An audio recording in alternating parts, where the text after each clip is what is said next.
here today to this special town hall meeting that we're having. So this came out of for those of you who don't know me, my name is Marixa Avila Vasquez, and I am the Commissioner of District 3. This came out of a meeting, of a CompStat meeting that was held here by our Sheriff's Department, where they spoke about fentanyl and Narcan and everything that is going to be discussed here today. So commissioners normally have a town hall meeting every 3 months. My first was the recovery, hurricane awareness, and then I couldn't think of what my second one was going to be. So at that CompStat meeting, I got the idea, and I spoke to Sheriff Chitwood if he would be okay to have something like this. And since he wasn't doing it, he was going to make his staff do it. He said, perfect, absolutely, go ahead and do it. So today we have 3 speakers. One of them is a little bit late, so we're going to put her to the end. But we have representatives from the Sheriff's Department, Sergeant Carlisi. Oh my God, not even close. But if you've ever been here at the CompStat meeting, you've seen him. He's always here representing. He's from our narcotics department. And he's going to speak to you a little bit about the numbers affecting here the city of Deltona and whatever else information he wants to share. You can ask all the questions you want. This is your meeting. We're just here to make sure that you get all the information. As you've been reading the newspapers lately, listening to the news, you see a lot of death taking place because of the drugs that are out there. I'm not familiar with the names. All I know is aspirins and Advil. So I'm just going to leave the experts explain it to you. Please ask questions. I used to be an instructor, and I always used to say there's no stupid question other than the one that you don't ask, because then you walk out not knowing the answer. So please raise your hand, speak up, and just join in. This is an open forum, so just join in and ask the questions. So I'm going to call our detective up. I'm not going to mess up your name again.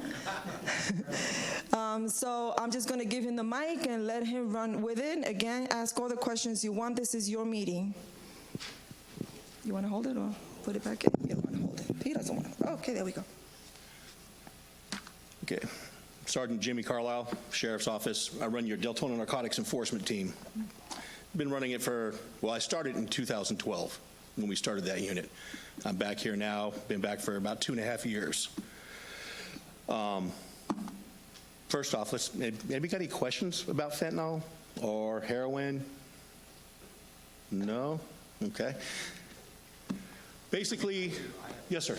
So do they take it straight? I don't understand it. Are they just cutting drugs with it? Is fentanyl something they buy and they take? Is it basically, stretch drugs? Yes, there you go. It enhances it. You can take a minor amount of heroin and put a little bit of fentanyl and any other type of powder, which they call cut, and make more. So I'll give you an example. You have 1 gram of heroin and you have 1 gram of fentanyl and 3 grams of cut. You can make a whole lot more than 5 grams. Well, you'll make 5 grams total, let me give you an example, but you can put more cut because fentanyl is so powerful. But the user thinks it's the same thing? Yes. Okay. Sometimes. I've dealt with overdose or the opioid problem where some users, when they lace it, it's called hot. And if the dope is hot, they like it. And when it gets hot and it makes them sick and they don't pass out or die, they want that again. So they're going to know it's laced or they know it's hot, but they'll go back. So, and that's a problem. Yeah. And then you've got, you could just make so much more.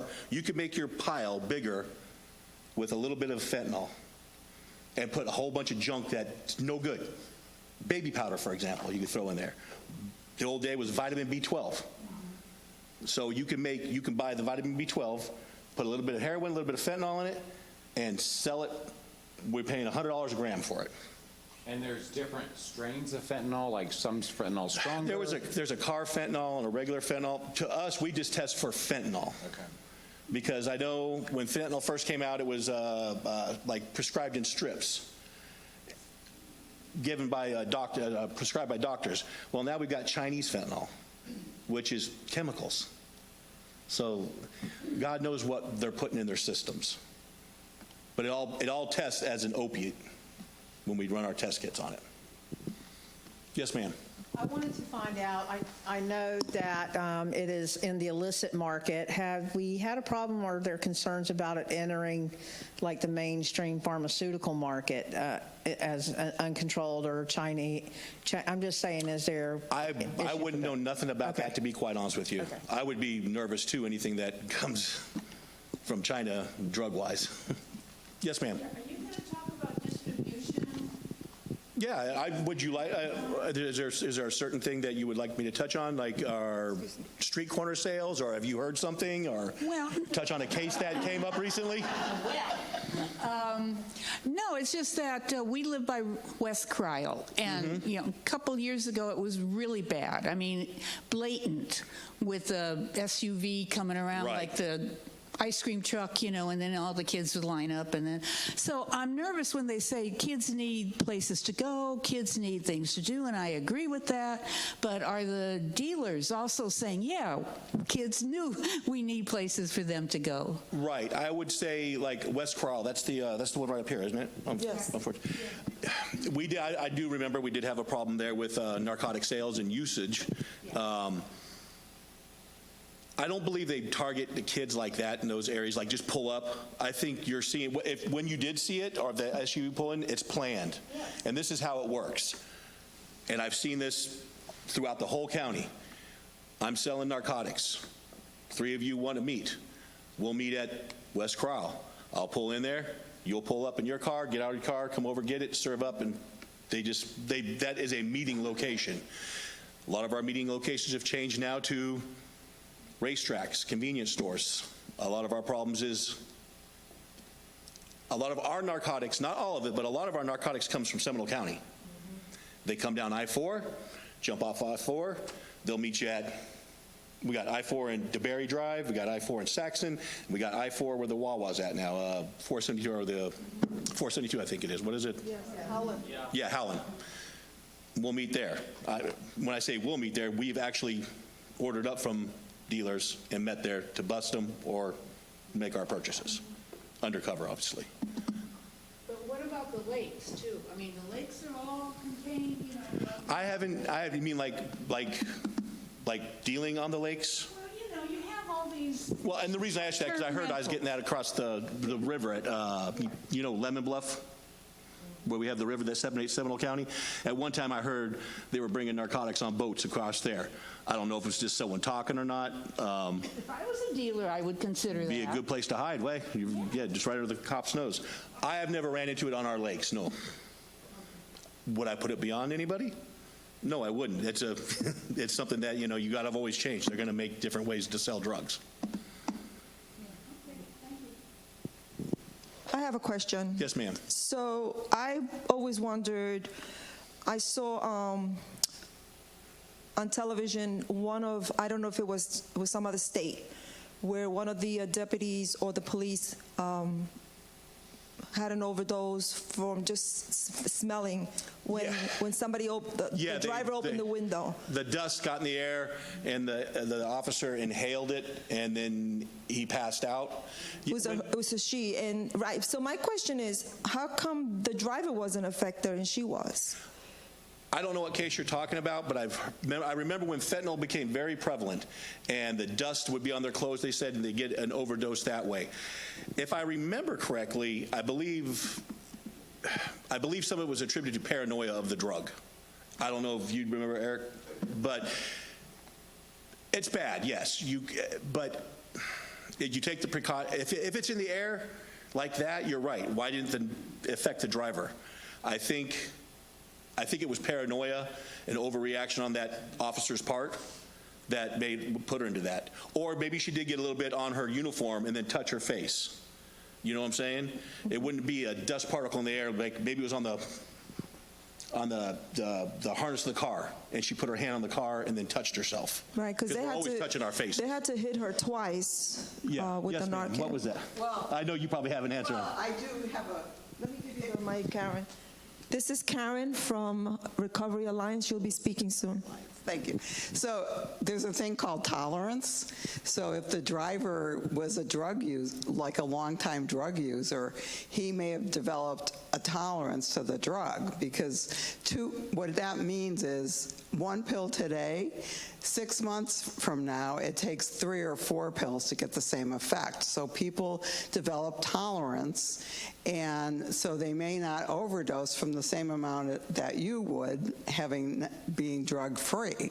So that could be the explanation as well. The police officer probably never did drugs, and the driver could have been a known drug user. Yep, sounds good. Thank you, Karen. Yes, ma'am. I have a question. Fentanyl. What is it? I mean, what is the mixture? Does anybody know that? I mean, what is it? Painkillers, all I knew it as being a painkiller. Really? Is it? I thought it was Yeah, no, something when we first, chemicals. the first time, I don't know what chemical compound, I can't tell you that, ma'am. But I do know the first time I started seeing fentanyl in Deltona, we had I read a report where they had overdosed on putting too many of the strips on them, Really? for painkilling. Well, that's what they assumed. Let me rephrase that. The person died, they had a bunch of fentanyl strips attached to them, and we assumed at that time that they'd overdosed that way. And then, obviously, as heroin became more prevalent, obviously, after they shut down the pill mills.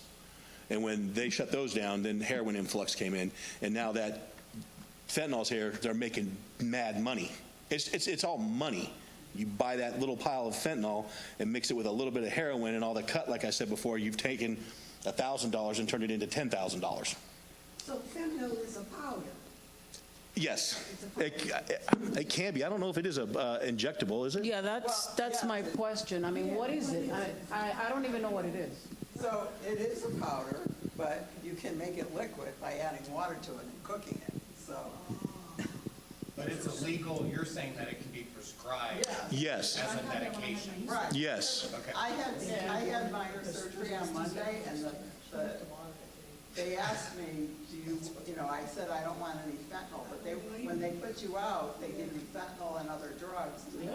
Yes. But it's medical. It's not what you're getting on the street. Yeah, you're getting prescribed metered doses with anesthesiologist that knows what they're doing, not Johnny down the street corner. Man-made drug that was designed It's synthetic for surgeries opioids. and stuff like Yes. that.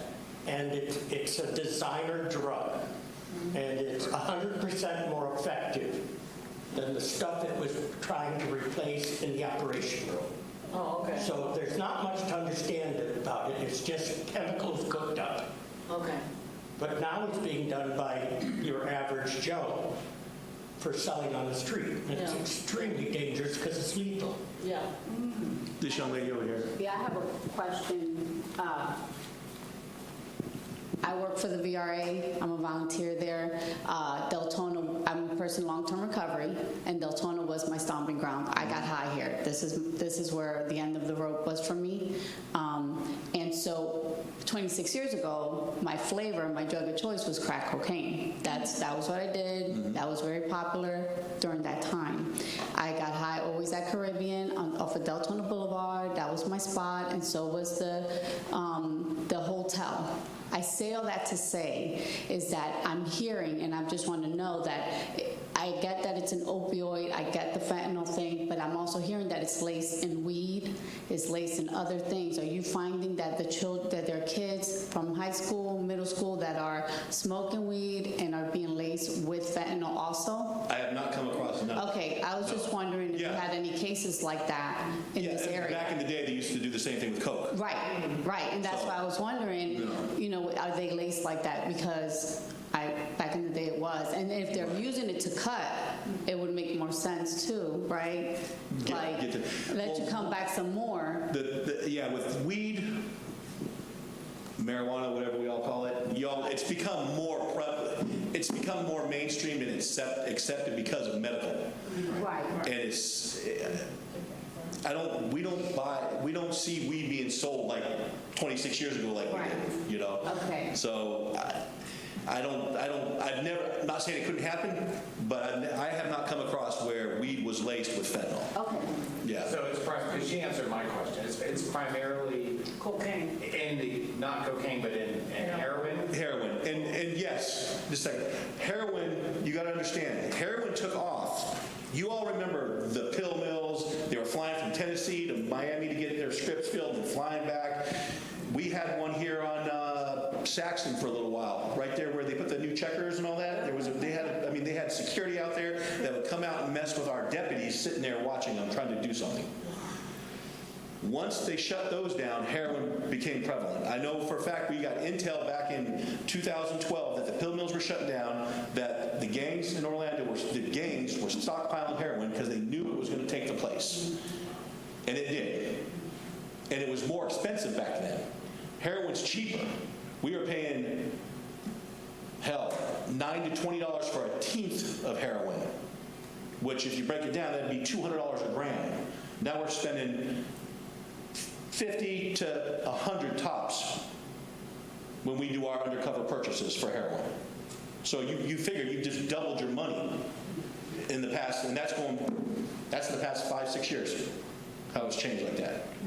Yes, ma'am. To just give a response about the fentanyl-laced marijuana, and I'm not a scientist by any means, but from research, the temperature of which marijuana heats up, the fentanyl would burn out and not be at all. Oh, okay. Really? Yes. So it is potential that people try to lace marijuana with fentanyl, but fentanyl burns out at a much lower temperature than what is used to heat up to smoke marijuana. Okay. So that's just something I wanted to point out. But my question kind of goes back to with you in the narcotics department. Yes, ma'am. Is your main responsibility to focus solely on the dealers, or are we finding that your department makes arrests for people who are users? I'll be honest with you. This is where I've gone. I've tried to take it, and I've been given the leeway to do this.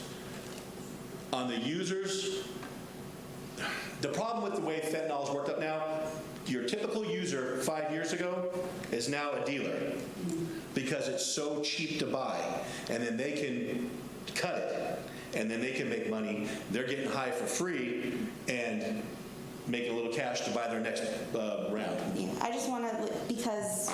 But yes, the next step is yes. We're trying to focus on bona fide dealers. Okay. That is the route. We just took down, we had a big wire, our VBI place did. It was called Daily Dose. And we had a big supplier, a gentleman by the name of some papers, it was Vernon Woodward. I bought from Vernon Woodward as a detective back in 2013, crack cocaine. Fast forward, he's taken over and now he's selling tons of fentanyl. One of the main dealers from him was living here in Deltona. We were buying from him in Deltona. He also had an apartment in Orange City. So we focused on that dealer, which led to the other dealers. Then last week, we just took down another big one up there off of Lombardi on Hartley. You've probably seen the press release that's on Hartley Avenue. He's been around. When I got in narcotics in 2006, no, excuse me, I got promoted in 2006. 2003, I got into narcotics. I was assigned to Deltona on the task force when we just had that. His name was Mike Espeo. He just got arrested last week. We hit him, VBI, our Volusia County Sheriff's Office, hit him back then, and he got out. I hit him again in 2013. Then he went down Southbot, got out, and then he set up over on Hartley about the past 2 years. And we actually purchased, in the past 2 months, 75 grams of fentanyl from him. But yes, we're trying to focus on dealers. Okay, and the reason I ask is because when we talk about tolerance, we find that the people who end up being arrested for possession of drugs and find that they have this addiction to the substance, when they come out, because they haven't been given the proper rehabilitation sources, their tolerance is lowered, and then they try to use the same amount when they come out, yes. and then overdose. Yes. So I'm curious to know, are there programs in place right now for either Deltona or Volusia County for people who are That would users? be this young lady right here, when she speaks on that Okay. stuff, Not enough, I can tell you. there's never enough. Can you kind of, in summary, just talk about what you're seeing as far as dealers and users in Deltona? I mean, can you just kind of give us a picture of what you are seeing in this area? You have, it's the same everywhere, I'm gonna be honest with you there. It's no different in Deltona. Anybody tells you it's different on the east side of this county than it is Deltona, they're lying to you. Because I ran the task force of the east side of the county also. Dealers that are here, I'm gonna say probably half of our dealers, maybe even 60% of our dealers, come from Seminole County. And I know this because we do the purchases from them, and then I have to coordinate with their unit to try to figure out who we just bought drugs from. We do have, again, we had, like I said, Mike Espejo, who lived over on Hartley. We took him down. He was a local dealer. He was getting his dope from Orlando is what we figure out. Your users, again, 5 years ago, I'll give you an example. I arrested a guy, hell, we were dealing with Sergeant Powers, or Captain Powers, who was a sergeant there, dealing with the same guy. We bought from him, or he was a user, got popped, and now we're buying from him as a dealer. Because it's so, again, easy to get your little bit of dope, cut it, and make more dope. Most of your dealers won't live, what they want to deliver. You don't get you get the park like we were talking about there, the stores, the corner areas. You don't have your people sitting on the corner like we call it open air market back in the day. When I got hired, you could go up to Spring Hill and DeLand, and you just drive down the road, put 2 fingers up, and people wave you over, and you can buy a $20 rock. You can still kind of do that up there, but we've never had that in Deltona. Are you seeing any trends as far as, and I know like you said it's the same everywhere, but are you seeing any trends as far as the average user, age range, socioeconomic status? I mean, are you seeing anything there? I wouldn't know about the economic status, but I know the range seems to be, for me, most of the users are anywhere from, say, 19 to 30s. I'm not seeing I haven't seen a lot of young children, not saying that they're out there. They grow up into it. Somebody does it, somebody sees it, and they get hooked somehow. The ones I deal with are all mainly adults. I mean, and that's the 18 years and age and up. In the past 10 years, I've gotten one juvenile who was 16 with cocaine as a dealer.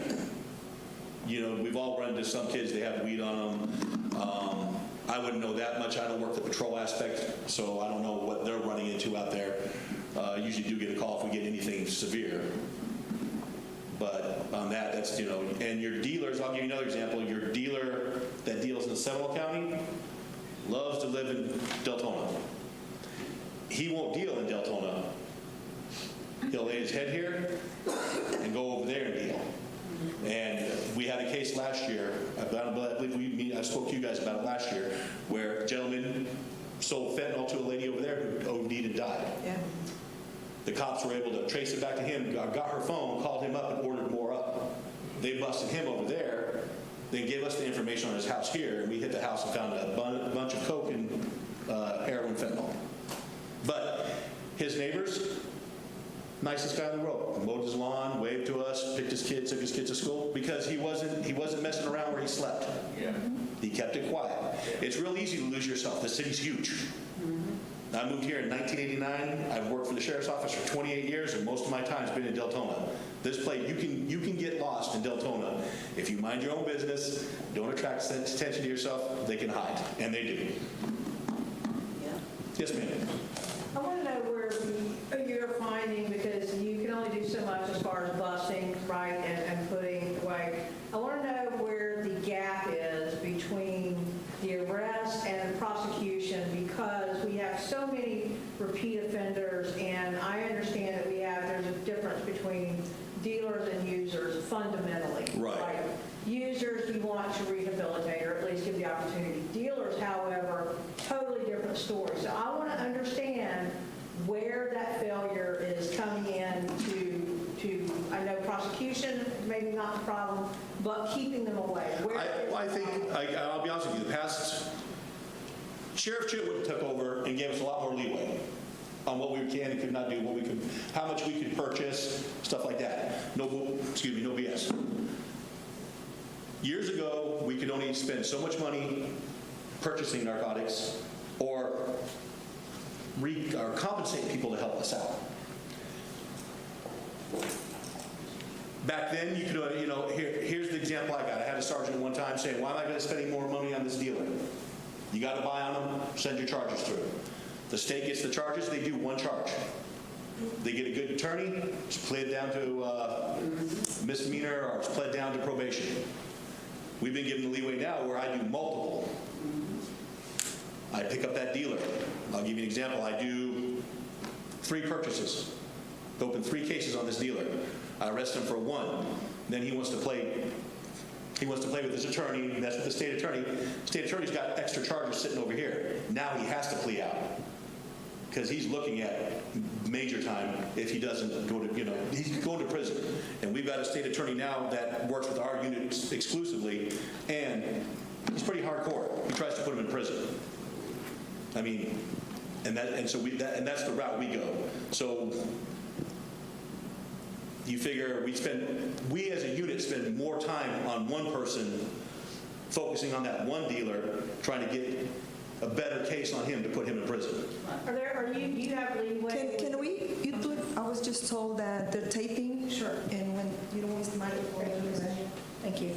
I want to know if is there enhancement for charges? Do you have the ability to charge, is what I'm saying. I know that the state attorney does that, but does the team that bust, and do you have the leeway to add charges? No, yeah, what we do is, if we can enhance the charge, that's the charge we charge them with. By a school, daycare, elderly community, old folks home. I don't know if that's a proper term, I apologize. But I don't know what we call it these days. Senior centers. Yes, see, anything we can do, we put that charge on there. We send the best charge up to the state. What they do with it after us, that's up to them. When you say a better case, what's a better case? Get her, hurry up. When you say a better case, I should have said stronger case. stronger. Well, what's a stronger? A stronger case would be multiple cases on. If I've got one gentleman I'm focused on, instead of doing one purchase from him, or you get him on one time, one little thing, I try to get him on multiple charges. So I focus more time and energy on that one dealer instead of, used to be, let's get the numbers up, let's go, hit this person, hit this person, hit this person, let's go to the next. You want to get that volume in one person. Yes. Like that makes it stronger. Yeah, it makes a stronger case and something actually happens to him. Okay. Okay, we're going to have two more questions, maybe 3, so that we can. Thank you.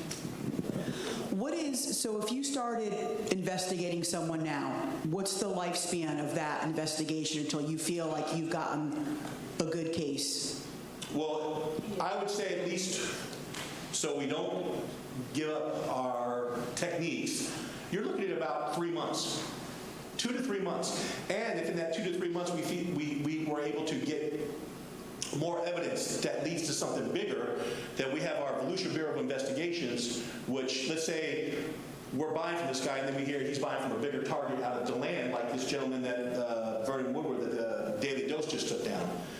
If we can give that information to them, and they can open up a long-term case to where you're getting the street dealer that's dealing here, you're getting a supplier out of DeLand, and then you're getting a supplier out of California. Then it pushes up. Then you're looking at a year. Wow. And I get a lot of complaints. And some people, I understand when you're living next to a house that's just irritating the hell out of you. And we've actually opened a case. But to do it right, it's time consuming. And we've got 5 investigators that are working on it. Thank you. I have a question.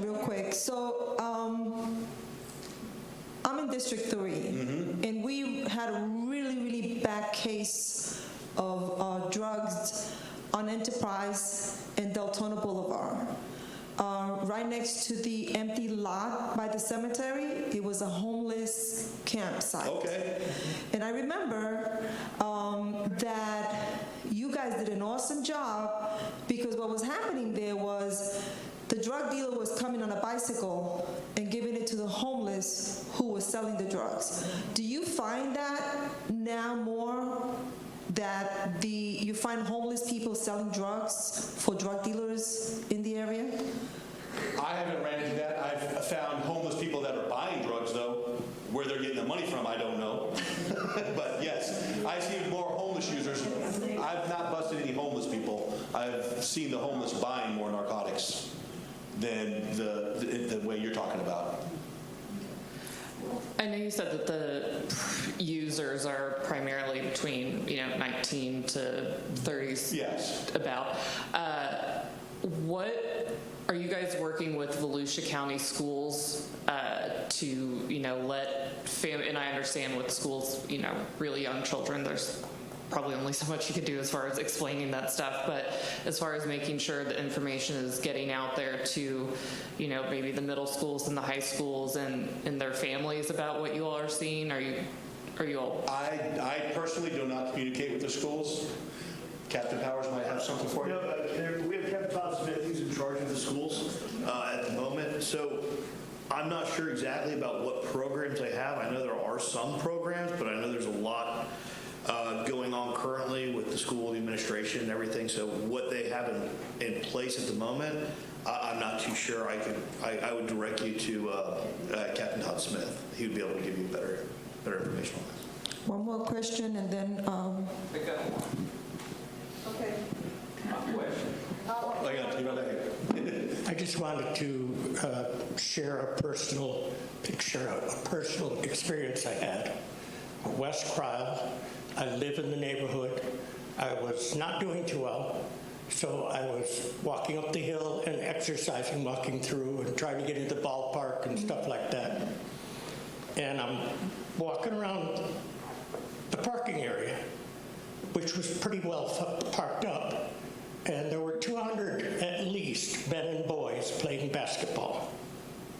And then this brand new Cadillac, that new color, the red, drove right in and drove right up through to the basketball area and blasted the radio. And I thought, what's that about? Because who needs it over the basketball game kind of thing? So just being who I am, because I come from New York City and I used to see, spotters on the road and spotters in my own, right next to my building.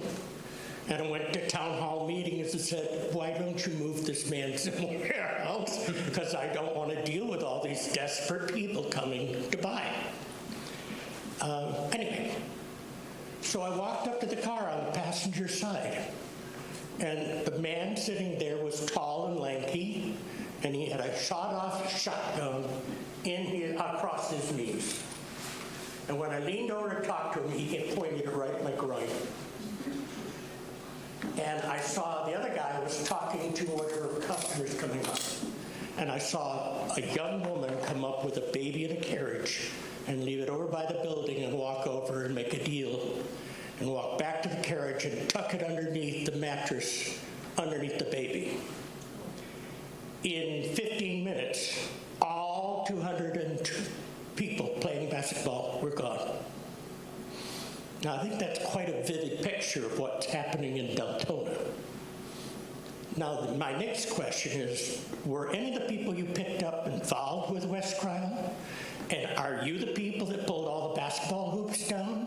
And why are we, the taxpayer, paying for the gangs around here to live in that park? Well, I didn't have anything to do with no basketball courts, and the people on my last takedown were not associated with West Cryle. Now, like I said, more than likely, my next question would be, did you call us? No, I didn't know where to call. I did talk to Mike Chickwood when he came around for his town hall meetings. I would have liked to know that, because I believe we have cameras at that park, don't we? and I could have gotten tag numbers off that. We've got these LPRs that we all set up, and those work great for us. That's how I identify half my dealers pulling into this city, is through the LPRs that you guys have all put up. Now, I don't know about this vehicle. I'll be glad to send some up there and we can look for it if it's still coming around. I'm pretty sure it was a rental. Yeah, that's a lot of things. They have a lot of rentals. Was it recently? Yes, it was and it was a brand new car. Yeah, but I can find out who rented the car. About a year ago. Yeah, okay. Who would you call? Well, a situation like that, if someone points a gun at you, please go home and call 911. Yeah. And you know, if you go to the Sheriff's Department's website page, you can file a neighbor or whatever, you could file an anonymous complaint. Without asking questions, they will definitely follow up on it. Last question. So, I hear you that you arrest a guy multiple times. What is the procedure? How that man got into the same type of living again, and he can go out there and continue to sell drugs? He does his time. There is any type of follow-up on those type of people that they are out there after they are going out of jail? Like, nobody's watching them, that they can do the same? Well, example, the last gentleman that we just arrested last week, when he went to prison, he got arrested down in Miami-Dade. What he did was he went down there to buy a key of cocaine, and he was buying from a cop. So then when he went to prison, we lost track of him. Because then once our problem's gone and they're in jail, I got to go. I mean, I don't want to be that way, but yeah, I got to go to the next one. Because he's the follow-up. My follow-up usually is that if they're in prison for 5 years, then I don't got to worry about them. I mean, I'll give you an example right now. I know for a fact that in the past 6 months, right now I've done 47 what I call controlled purchases of narcotics to identify dealers, all from bona fide dealers, either coming over here or staying in Deltona. Once I put them in prison, I don't, I understand what you're saying. Yeah, if we could be. Yeah, because you are out there in the street. Oh, Peter is back in town. You know. That's you know what's exactly. I got a letter saying that Mike was back in business. I got a letter, and that's how we followed it up. After we took down another heroin case 2 years prior. And I just want to again mention all our parks have cameras. All our cameras are hooked up to the Sheriff's Department. And I can tell you, Tara, that in our park, there's been many arrests. Yeah, and that's that part. Drug arrests, because people will sometimes call me or notify, and they'll watch. A meeting that I had with the sheriff's, with Captain, one of our former captains, and it was a code compliance problem. But because of a description of a car that the resident gave, it rang a bell to Captain McDaniels. He went back to the camera of Fireman's Park, and the same car that that person described in our meeting was the car that they were looking for. So you see something, say something. You don't have to say your name. You can call the city of Deltona. We'll pass the information over to them. You could go to the website and report a complaint. I'm telling you, I work with them very closely, and I've had results of every information that residents have called me because they're afraid to get involved. So don't be afraid, just call them. They're great. We've known each other for a while. He's done a great job with our parks. Don't want to give information, where he goes or whatever, but say something. You see something, say something. We need your help. That's all I can say. So I'm sorry. I said last question, but I'll give you one more. Can you give me one? Yes, ma'am. I apologize. This is our former county rep. Thank you. I'm Barb Gertman, former county council representative, and I came here tonight because I had connected with Deltona previously in conversation about the need for recovery services, and I know you guys are going to talk about it in a little bit. I've got an 8 o'clock, so I just wanted to mention that I work with an organization by the name of Foundation to Freedom.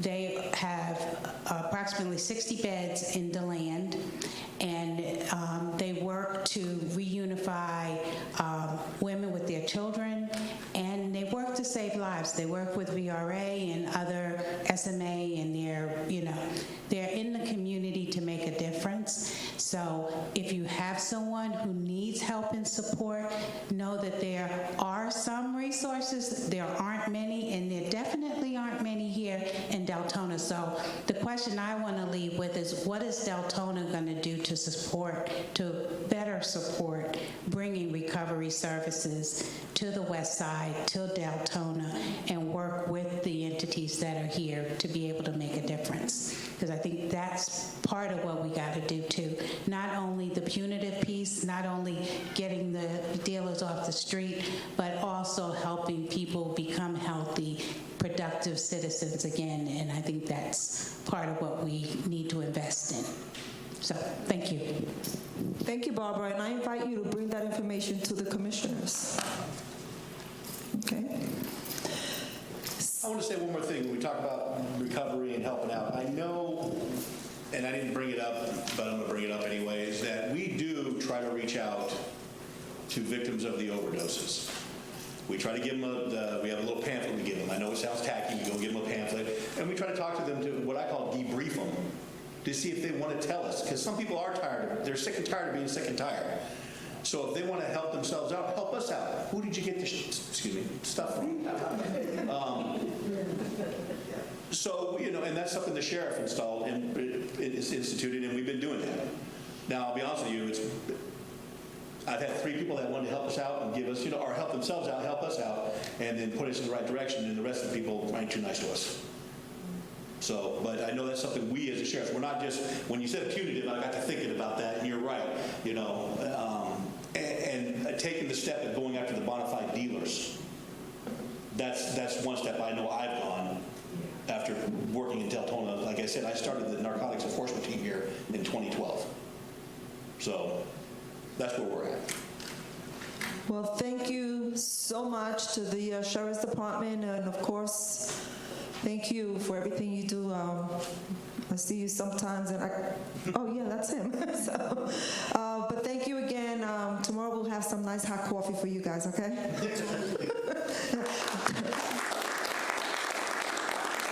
They're going to be here tomorrow. Is the Volusia Sheriff's ComStat meeting. It's going to be here in this same room at 8:30. So everybody is welcome to come in. So again, we got a lot of good information from our guys, and I'm going to tell you something. Commissioners don't publicize everything we do. People think that all we do is sit up at the dais and talk, but you'd be surprised everything that we do behind the scenes. I work very close to this gentleman was standing right here, and because of him, District 3 has been cleaned up a lot. A lot of people call me directly, or if I drive by and I see something that looks different or not right, I report it, and they'll come back and let me know it was nothing, or we're on it. I'll tell you something real quick. During the election, at 5 o'clock in the morning, I came to the voting place to put up my signs, and all of a sudden, all these lights went on, and there must have been about 10 deputy cars and a whole bunch of stuff, and I said, oh my God, they came early to vote for me, right? They were setting up to do one of the biggest drug busts here in Deltona this year. That's last year. They were setting up for that around there. So this is what these guys do. They come bright and early to take care of our districts. If you see something, say something. Call your commissioner, call the city, we will do all the work for you, but please don't stay quiet. So, right now we're going to call up to the podium Lourdes Leon for a brief description of why she called me, why she feels this meeting that we're having ties into what she's going to briefly talk about. Lourdes is the president of the Volusia Hispanic Chamber. Lourdes? Hi, thank you for having me here. And the story that I have is 2 weeks ago, I actually went to the border and I got to be able to see what was going on. One of the biggest problems that we have is, of course, drugs. I gotta tell you, my heart actually broke in 2 pieces when I saw what was going on. And I'm gonna tell you one particular story so you guys understand that this effect is causing a huge problem, not only in our cities, but everywhere in the United States. I went to see the water district. The water district is one of the port of entries along the wall. We were able to go across, and some people have the misconception that crossing that wall, you are automatically in Mexico. That is not true. As soon as you cross, you still are in United States territory. That specific port was actually a state park. It is a state park. It was a park where families were actually be able to camp, go for swimming because it's right on river, do many activities, outdoors activities. This specific place was actually taken by drug dealers. So we are standing right across from it looks like a little island, and the owner of the actual place is telling us that there's nothing he can do. That's what broke my heart, because this person had this land for such a long time. He used to cater to families, and now he's unable to do anything with it but to help the Border Patrol. So he's actually putting money out of his pocket to keep the Border Patrol there. This is what's going on. Right after you cross the wall, you see the river. It's called Rio Bravo. And the Rio Bravo is actually a very bad river because it is a big force of water. What broke my heart too is to see how much money this person had to invest in order to keep that land safe and the Border Patrol safe. So what they did is they had to build a fence in the water that is coming to the actual United States. Why? Because this river is actually what is bringing the water to Texas for consumption. Why do they have these fences? Unfortunately, drug dealers, they have to go across. When they go across, and I saw a raft with my own eyes, when they go across, because of the force of water, sometimes they're flushed with the water. So what happened is that actual fence is cutting the people who actually die. So that morning when I went there, the owner is telling us, well, an hour ago, we had to remove a dead body, which is terrible. This is happening. It's terrible. The border is having so many issues, but drugs is one of the most important things that you guys need to understand, that it's a huge problem. When I was there, I was able to see the trails that they actually make in order to cross. So the owner of this land is saying, you know what, you're standing here, but you know what? They're watching you. Right across that river, you don't see them because they're hidden. in between the bushes and the trees and everything else, but they're waiting for you guys to move out because they know that we're going to open the port. And as soon as they open the port, they're trying to get across. So the only way that they were able to kind of avoid that, and they still have problems because there's more to it, is they install cameras, and they have Border Patrol cars in there. So the owner is, is having bathrooms, showers, because it's really hot out there, for the Border Patrol to actually be able to serve the Border Patrol. But after we left there, and this is shocking for me, you see the wall, and then you don't see the wall. And you're like, okay, what is going on? Why is there's a whole empty space in between, what's supposed to be the wall and not a wall? Well, they don't have funds, so guess what? We don't have anything, blocking that entry. And it's not about just that portion of the wall, it's parks that have endangered species that they are not able to do anything with it. So you're parking, you're standing on one of those parks and you could see someone going across.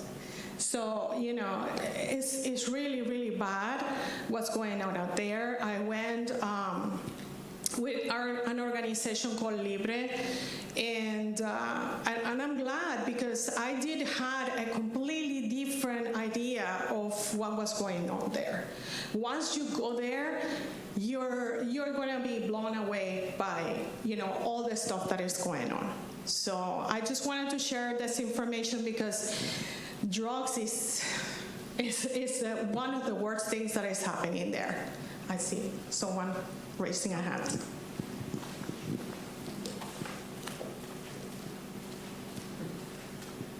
Hi.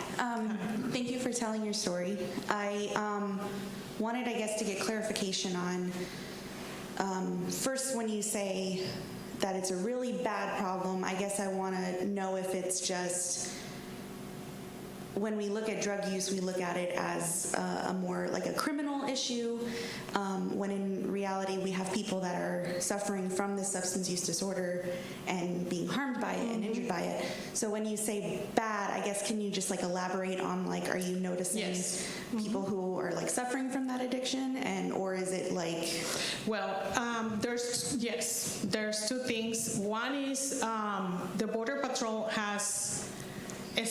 They have a lot of people working in the Border Patrol, but it seems to be not enough. And I'll tell you what I got from that. They need technology. And in order to have that technology, they need a lot of funds. So when you're talking about the wall, it's not just a wall, it's technology. They need cameras in every single corner of all the perimeter of the whole border. And that is the problem that they're having. I saw that I actually saw a balloon. So they have balloons in the sky that you can even see them. Because what happens is if they have a helicopter, surrounding the whole area, you can hear it, but a balloon you cannot hear it. So they're trying to do things that are, more efficient for them. Now, on the other side, yes, of course, it's the border, and of course there is a huge problem because it's right there. So they're bringing all the drugs and they're distributing, those drugs to, whichever the persons are, in the United States. And we know that the problem is that because people still buy drugs, this is going to be a problem for a very, very long time or forever. And this is it's not something that they cannot control at 100%. So it is very unfortunate. So are we for certain that the people that they're concerned about taking these measures to get over are the ones that are suspected of distributing these drugs? Because a lot of times I mean, it's people who are just trying to get over here for sanctuary purposes. So I guess want to make sure that there's not like a bad stigma against people who are just trying to. Well, that's another issue that they have. So the border has many issues. One of them is drugs. The other one is trade. The other one is immigration, arms, and money. So there's many different things going on at the border, but this is one of the ones that is affecting the United States completely. And people who are crossing, with drugs, that they're there because they want to distribute. That's the thing that they're doing. I think what she's also saying, Doris, is the mainstream, like in the mainstream media, you see all these people trying to cross the border. Oh yeah, but that's immigration, yeah. What percentage of what you're saying with these drug dealers are coming over, as opposed to people from South America, Venezuela, Colombia, who really just want to escape and have a good life? So, what is that? Did you see other things there besides just dealers? Yes. Okay. I wasn't going to touch that because we're here for opioids, but I can tell you this. I actually visited one of the Catholics, places where they actually held people that are crossing the border illegally. I was able to see 400 people in that facility. I was able to actually sit down with many of them and hear their stories. These are women, a lady with a kid that is 5 years old that spent a month walking to go across the border. And I personally don't believe that, people like that, I'm not saying that all of them are there in a good, manner or trying to do something good or bad. I'm just saying that we have to keep an open mind because a lot of people there, they were not just crossing the border because they're trying to bring drugs to the United States. The person that I actually met is a lady that was getting beaten by her husband, and she was afraid of him doing something to her daughter, so she had to really take in consideration that and just flee her country. There's just a lot of perception of negative stereotypes of people trying to cross in. Correct. A lot of times what you'll find is people who are intending to cross for drug distribution, they're not going to take those risky measures to get across. Like they usually have the resources to get across. Yeah. Or they're also taking advantage. Correct. Of using people who are crossing for a good reason to, bring those drugs over, to our side to be sold. So I think that's what the point here is, to show how we have to watch out, because that's the way our drugs are getting into our United States. They're taking advantage of the people who are coming, they want to come to better themselves. Lourdes, thank you so much for the information that you shared. And so now I'm going to bring up Karen, and she is from Recovery Alliance. Karen is, I met her, I was driving down Holland Boulevard one day and I saw a blue tarp over by Advent Health Emergency, right? And I said, wow, what's going on there? So I made a U-turn and I walked in and I met Karen, I met Queenie, and they were having training on how to use Narcan. So I said, okay, I want to learn, and they showed me how to use it, and then I said, you know what, we could use your service here in Deltona, and I called Pastor Bradley from New Hope Services, New Hope Baptist, and it wasn't funny, he was just driving home from a funeral in Miami, and I said, don't go home, come right here, and they came, and make a story short, now they're over at New Hope Services, providing their service to the city of Deltona, and I'm going to let her take over and go into more explanation, and then we're going to give a presentation on Narcan. So can we turn the PowerPoint on? So I want to thank Maritza very much for the opportunity to be here, but also for being the door opener to our partnerships here in Deltona. It's been very helpful to have such a great partnership, and I really appreciate it. I also want to thank the Sheriff's Department because they're a big partner of ours as well. So my name is Karen Trabeck. I am the Executive Director of Volusia Recovery Alliance, and I'm a person in long-term recovery. And what that means for me is that I have not used drugs or alcohol in 40 years. And so I'm here to tell you that recovery is possible and it should be expected. And I have with me tonight two of my recovery peer specialists, Mari V. Anglin, who is bilingual, English and Spanish, and she does a lot of our work with the Spanish community here in Deltona, and Shalia Mitchell, who is our family peer specialist, but she's also a person in her own recovery and a veteran. And so she's very valuable to our organization because of those qualities. And I love our staff. They're wonderful. And I'm happy to say that we have 9 staff people, and they're all in recovery. So the objectives tonight are to learn about the signs and symptoms of substance use disorder, to learn about a little bit about prevention, to learn about the signs of overdose, to what to do when you come upon somebody that's overdosing, and then to learn about some of our recovery resources. So what is substance use disorder? It is a chronic, relapsing brain disease characterized by compulsive use, drug use, despite consequences. So that's a key indicator. If the person is in trouble over and over again and they continue to use, chances are they have substance use disorder because they can't stop on their own without an intervention. So it's a brain disease because drugs change the brain. It changes its structure and how it works. These brain changes can be long-lasting and can lead to many harmful self-destructive behaviors. Nearly all addictive drugs, either directly or indirectly, target the brain's reward system by flooding it with dopamine. Dopamine is a neurotransmitter that's produced normally in the body to make us feel good. It's located in the air. It controls movement, emotion, cognition, motivation, and feelings of pleasure.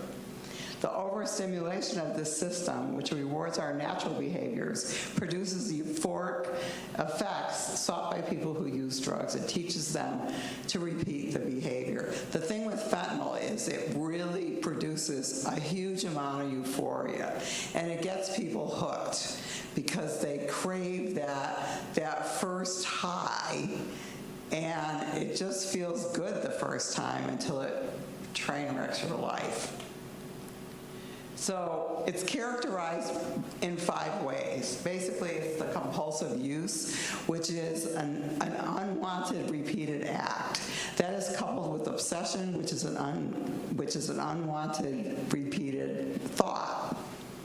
There's also denial in the mix. So it's a disease that tells you you don't have a disease. There's loss of control. So you pick up a drug and you don't know what's going to happen. It happened to me many times. I would use, and God knows where I would land, right? It always was a problem. Continued use despite the consequences. Tolerance. So as I mentioned before, tolerance is the fact that one drug today, down the road, it takes more and more drugs to get the same effect. It also works in reverse. When you take away the drugs, you lose that tolerance, and that's why people that have been in recovery or in jail or in treatment, when they come out and they return to use, they tend to overdose and die because they've lost their tolerance to the drug. And then withdrawal. Take away the drugs and you have an adverse effect, either physically or emotionally or spiritually. And feel free to ask questions throughout. I'm fine with. Go ahead. Well, I'd like you to look at how you work with the spiritual development on helping to heal someone. So, yes. I was doing that in New York City with the AIDS people, and I was actually one of the people they put together, and they gave me 28 severely ill AIDS people, 2 of which didn't survive long enough to meet me. And brother's 26. I kept alive for 10 years. I'm spiritual training. Right. So we do. So we have the Hope Hub where people come in to see us. We offer 12-step yoga as one spiritual path. We have a lot of lending. We have books in the center about refuge recovery, which is Buddhist-based. We also have information on Celebrate Recovery, which is a faith-based recovery program. And then there's all the 12-step programs. We try to encourage people to do mindfulness, to pause, to find their own higher power.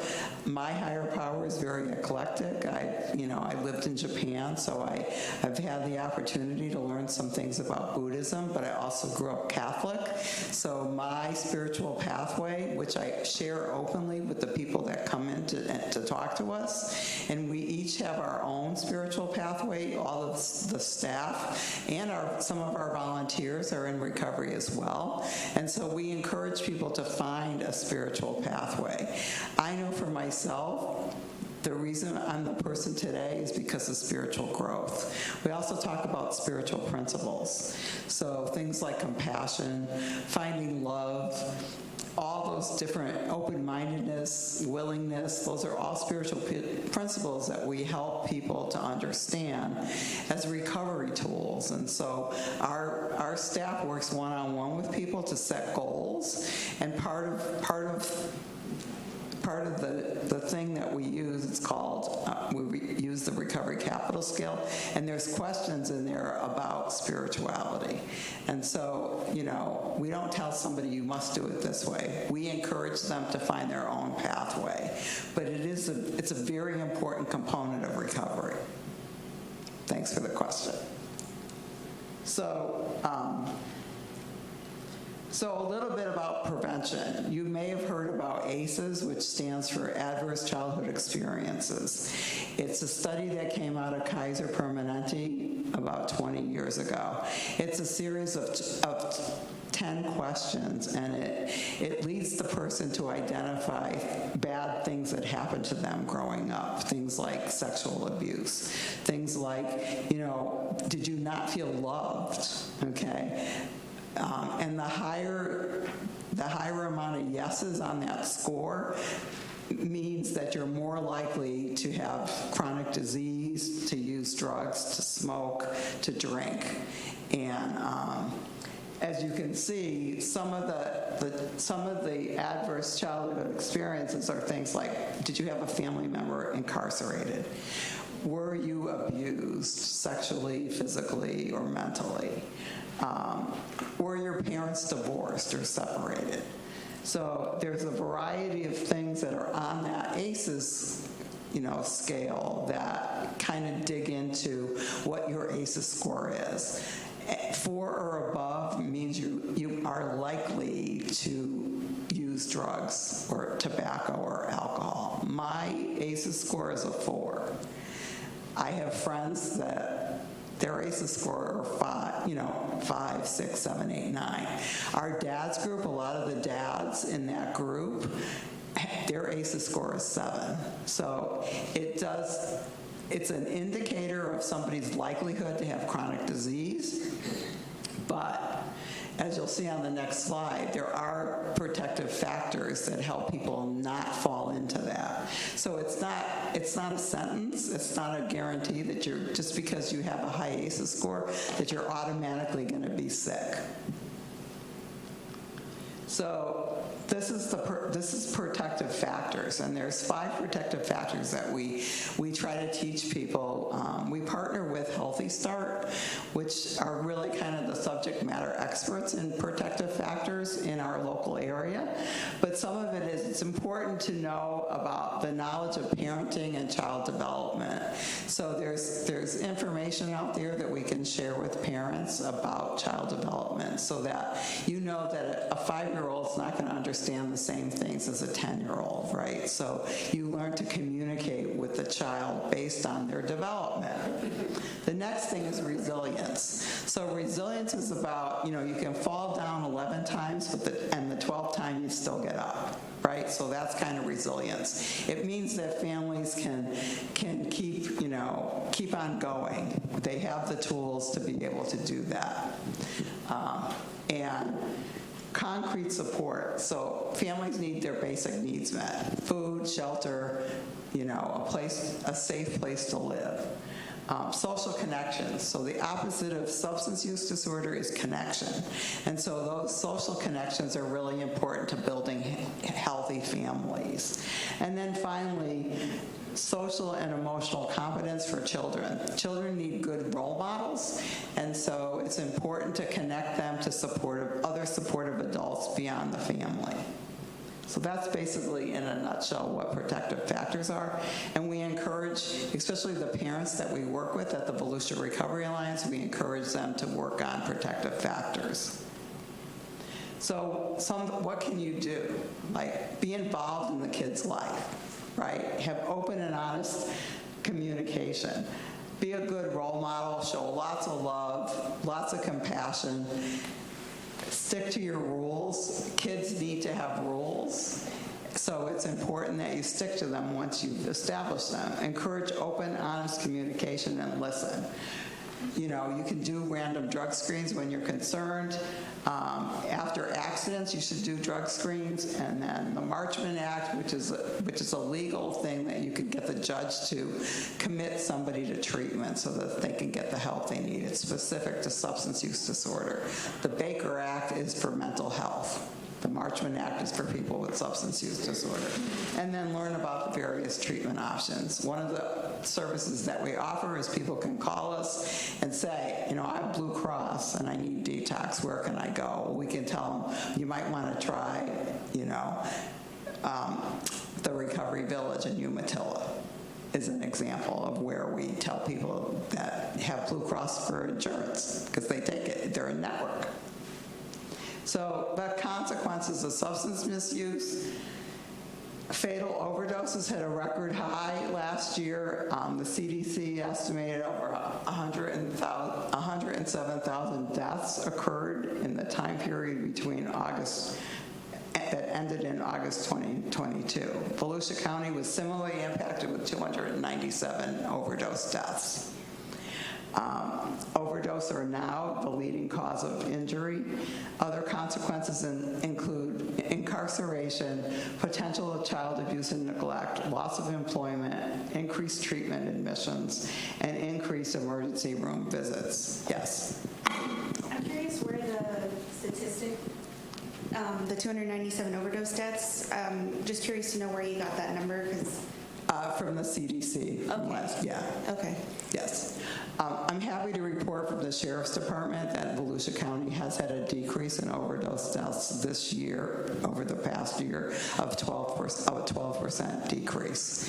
And I like to think that partially it's because we've been giving out so much Narcan to the Volusia County as a whole, not only in Deltona, which we are here on a regular basis giving out Narcan. However, we're out, we get those numbers, the hot spots, from Sheriff Chitwood's office, and then we kind of try to plan our distribution events in those places. But that information came from the CDC. So one pill can kill.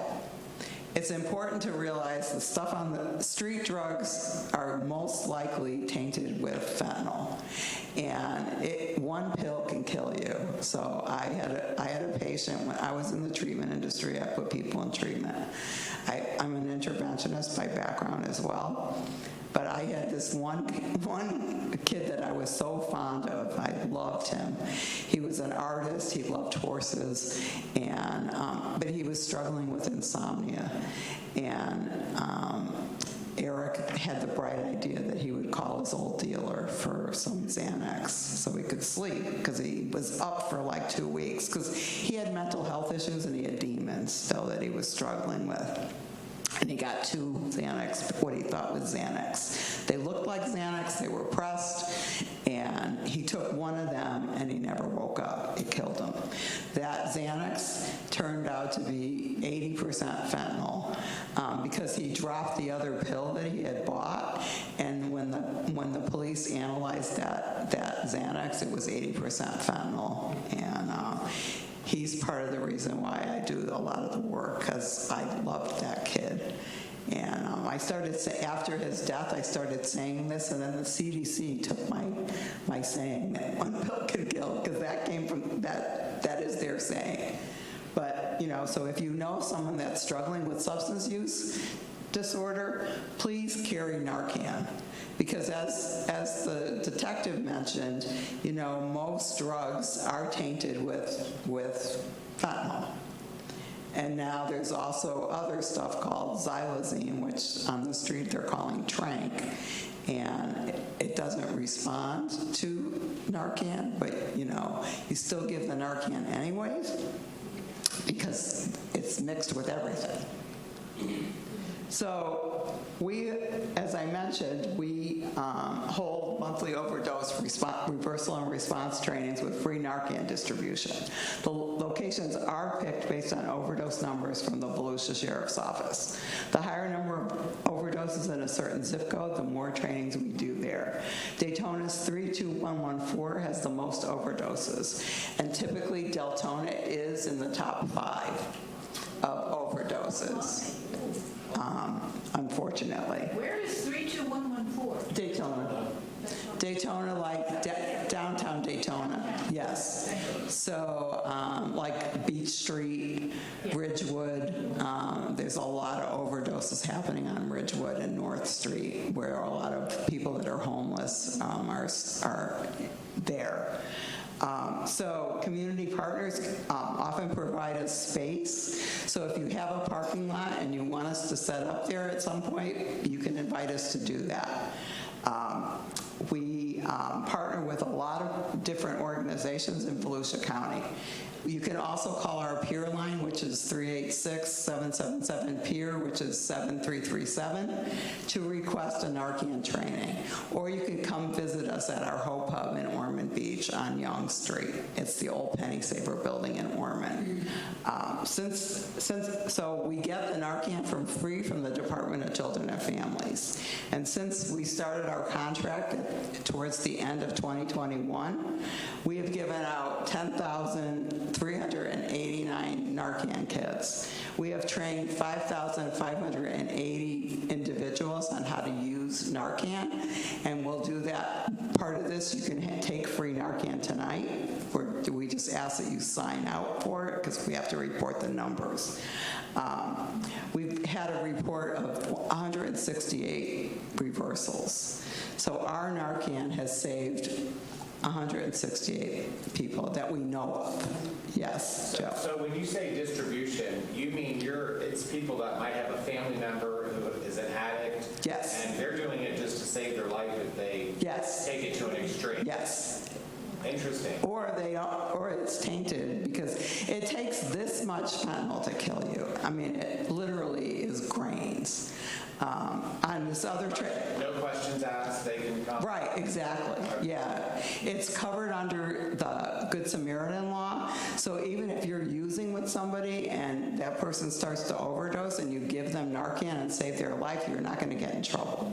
So because it's the Good Samaritan law, that's been established in our legislation, and so you can't get in trouble for saving a life. And so addicts aren't the ones taking this. It's their family members. Right. It's people that know that.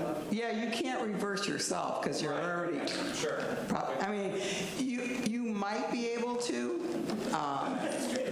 No, there's no stupid questions. You know, you might start to feel it, so you could technically.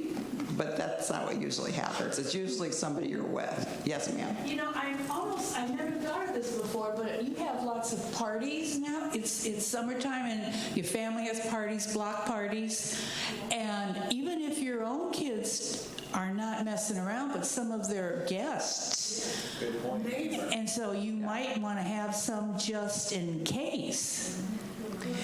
I'm just thinking, it never occurred to me, but that might be something to just That's right. We have plenty of Narcan tonight. You know what? We believe that I believe every person should have, parents, everybody should have Narcan. It should be part of a regular first aid kit. I have some in my car. Thanks, Karen. Yes, because you never know. I got a phone call from a laundromat saying somebody overdosed in their bathroom. Can you bring me Narcan? And I did. It was a holiday. And I left it was Easter. I left my house and brought 12 kits of Narcan to the laundromat because they were having overdoses in the bathroom. Everybody, in my estimation, should have Narcan. I think it's important for people who even are suffering from substance use disorder to have it, because what we tend to do is like encourage people to never use their drugs alone. Right. And so, you know, in the places I've worked before, we tend to find that people who are using drugs have been responsible for a lot of overdose reversals. And so it's important that they get access to it too. Absolutely. And you never know. So it's free for the taking. We want you to take Narcan tonight. Part of this is about making sure you leave here with Narcan. Yes, ma'am. You may be getting into this, so I don't want to jump ahead, but what's the time frame of when you have to administer that for it to be effective? As soon as possible. And the liability, like how do you know, like you say somebody, you assume they're a drug addict, you assume they're a drug addict, you see them in front of your shop convulsing and so forth, you give them Narcan and it was epilepsy. So is there liability for somebody administering it as a stranger? It can't hurt you. It's non-toxic. Okay. So yeah, I didn't know all that. Yeah, no, thank you for asking the question. Sure. I'm going to sneeze. It's not toxic, so it can't hurt you, and you can't overdose on Narcan. It can only reverse it. So it's safe. Right, that was, yeah. Right. I mean,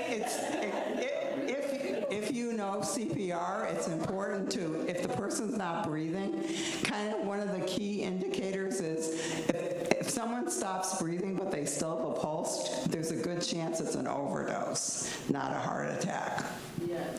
But it's better to err on the side of giving it because there's a good chance that it is an overdose situation.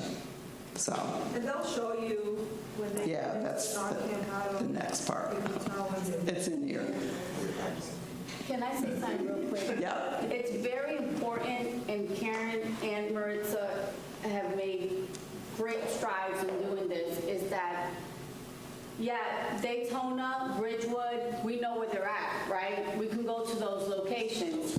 In Deltona, it's residential. So people are dying in homes. So it's important for everyone to leave with Narcan here, because in Deltona, we can't go door to door, right? It depends on the community. This is important. Well, Karen, it's important because in Deltona, they're overdosing in the homes. So we go to the churches. We go wherever you guys want us to be. We go there because, like I said, at Ridgewood, we can go to Ridgewood. We set up outside. How do we set up in Deltona? How do we get in your homes? We can't knock the doors down, right? And so these things are important.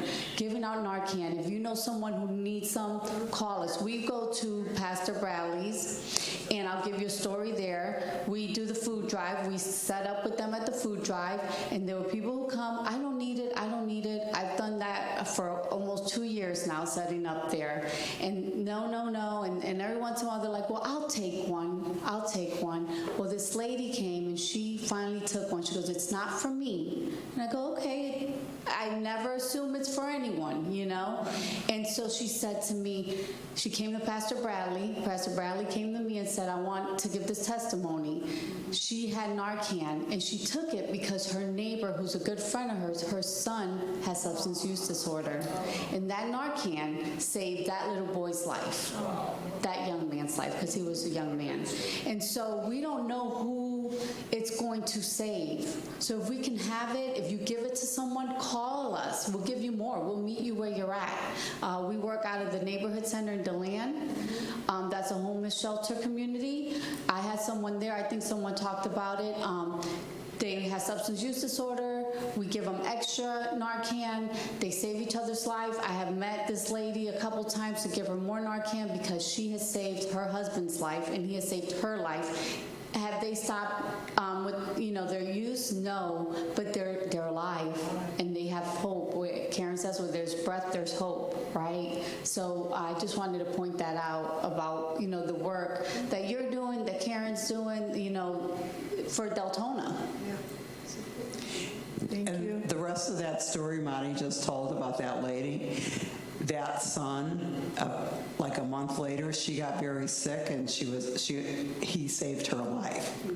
So our Narcan saved 2 lives because he was saved, he was able to save his mother. So that story really got to us that day because it was just amazing. So thank you. So this is a video from the Lieutenant Governor Nunes about the International Overdose Awareness Day, which is on every year, August 31st. Hopefully. Overdose Awareness and Remembrance Day is a time to acknowledge the often devastating impacts of opioid and drug use on our communities. Tragically, there were more than 7,000 drug overdose deaths among adults in Florida in 2020. That is more than 7,000 families in our state grieving an incredible loss. This Day of Remembrance and Awareness recognizes the pain felt by loved ones and honors those who have lost their lives due to an overdose. When we talk about substance use awareness, it's important to know that the stigma associated with asking for help creates a major barrier to treatment. Stigma lessens the likelihood that individuals and families will reach out for help. Fostering open dialogue and education among communities is vital in shifting the reluctance to seek help. Recovery community organizations, like the Volusia Recovery Alliance, play an important role in providing recovery services and education. Occasions like today remind us just how much substance misuse and overdose affect the entire family, and it can be especially heartbreaking when children are involved. Nearly 6 years ago, the Florida Department of Children and Families initiated an effort to establish an integrated, values-based, recovery-oriented system of care, where recovery is expected and achieved through meaningful partnerships and shared decision-making with individuals, communities, and families. By working with local-level partners like the Volusia Recovery Alliance, the state of Florida has been able to successfully implement the recovery-oriented system of care model that supports grassroots and community organizations. Your organization works to educate the community on stigma reduction to achieve earlier intervention efforts. You truly play a crucial role in reducing the toll that overdoses take on both families and communities as a whole. In 2018, there were only 3 recovery community organizations in the state. Today, through our focus on expanding access to treatment and recovery support systems, I am happy to say that there are now more than 30 programs in the state of Florida. Our administration is dedicated to working with Florida's state agencies and private entities to end opioid abuse and overdose. To the friends and family members who have lost someone to an overdose, please know we care about your loved ones and understand the devastation that opioids and other substances have on families. Last week, First Lady Casey DeSantis expanded her Hope for Healing Initiative website with a new look and additional resources to help Floridians. I encourage everyone to visit hopeforhealingfl.com. This website assists Floridians in navigating the many ways you can access help for mental health and substance abuse. On behalf of the DeSantis administration, thank you to the Volusia Recovery Alliance for helping to bring awareness. You're vital in this battle, and your hard work in reducing stigma, providing individuals care, and helping families navigate the complicated world of substance abuse does not go unnoticed. I'm certain that when community organizations and our state agencies work together, we can make a lasting impact for all Floridians. Thank you, and God bless.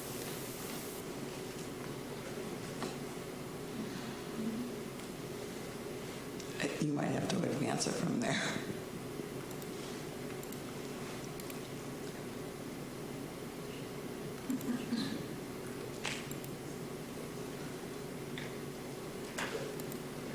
Okay.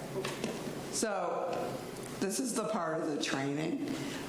Overdose symptoms may include deviations from normal body temperature. Either some drugs cause what's called hyperthermia, which is a high body temperature, or hypothermia, which is a lower than normal body temperature.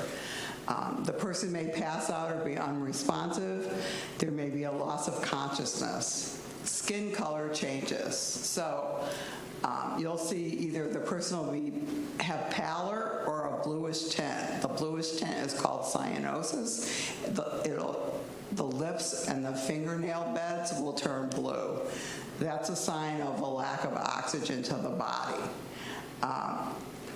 So that happens if it's a respiratory depressant like an opioid.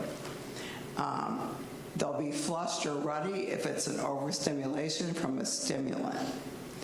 Abnormal breathing will be present in either a fast, slowed, or irregular pulse.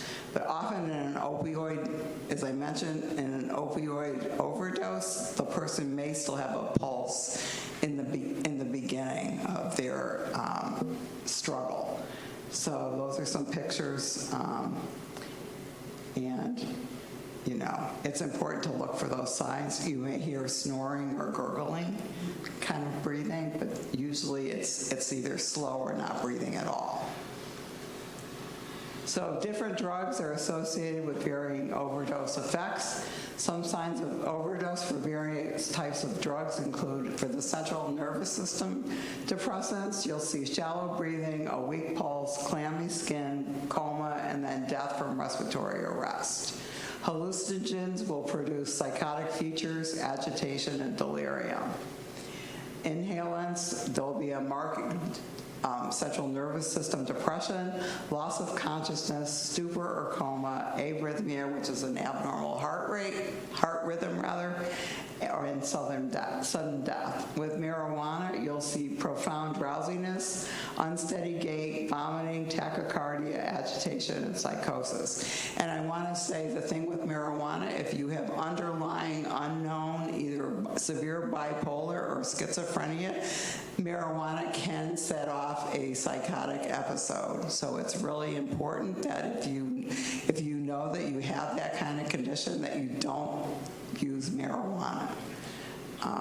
Stimulants, you'll see the hyperthermia, you'll see tachycardia, which is a higher than normal heart rate, hypertension, which is high blood pressure. Again, you'll see an abnormal heart rate, agitation, hallucinations, and other psychotic features and seizures, as well as cardiovascular emergencies. The thing that I want to share is I do have a heart condition from my long-term cocaine use. It's a heart condition called Prinzmental angina, and it's actually vasospasm of the coronary arteries. And it's been noted that long-time cocaine users often develop that condition, and it's a consequence of my drug use. Even though I haven't used anything in 40 years, I still have that heart condition, and so I'm on heart medicine to treat that. And you know, I'm well controlled. I don't have chest pain anymore, but when it first happened, I was shocked, and the doctor actually thought I had a complete blockage in my heart on a cardiac test. So, you know, we don't know what the consequences of drug use is going to be. I'm also a recovering bulimic, and so I have stuff with my gut that plagues me today. I just had another surgical procedure to treat some of the stuff from my old eating disorder, right? So, you know, I'm grateful that I'm in as great a shape as I am. I'm 70 years old, so, you know, I think I look pretty good.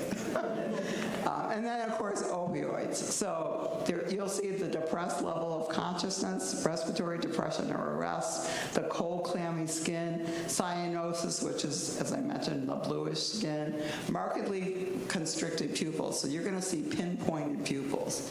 The only exception to that is if the brain hasn't had oxygen for a long time, they're going to be dilated. So that will be the exception to that rule. So to talk about the latest horror on the street is xylazine. And xylazine is a veterinarian tranquilizer added to fentanyl to make it more potent. It is known as Trank in Central Florida. When Trank is mixed with another drug like fentanyl, heroin, or a benzo, the chance of overdose really increases. If someone's overdosing, you go ahead and administer Narcan anyways, like you normally would. You put them in the rescue position and keep an eye on them. Make sure you've called 911. Trank is also associated with severe wounds at the injection site. A lot of people will inject their drugs, and you're going to see some horrific wounds. These wounds are seen regardless of whether the person's smoking it or snorting or injecting. It is very difficult for these wounds to heal on their own, and typically when you have a wound, you use dry dressings, but with this drug, you use wet dressings. It's important to get medical attention as soon as possible if there is suspected xylazine use. It does metabolize fast out of your body, so if you can get the person on a ventilator and support their breathing, they can get through to the other side, especially if they've had Narcan that releases the overdose from the opioid, then they can make it. It causes drowsiness, amnesia, slow breathing, slow heart rate, and very low blood pressure. So there is, we're very concerned about the growing prevalence of mixing this with other opioids, with street drugs. So here's basically the training. Actually, we're going to use Joe as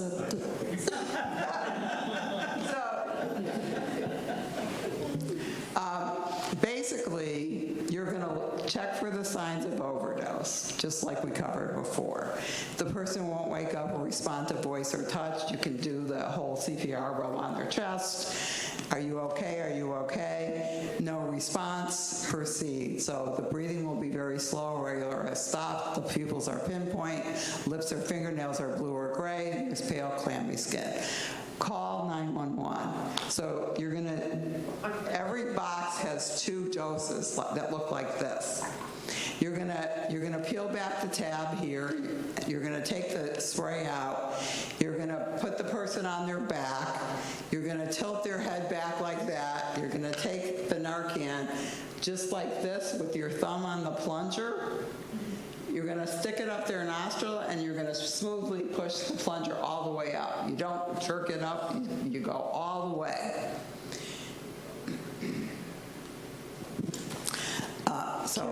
Karen, can I pass it by so they can see what it looks like? Here's 2.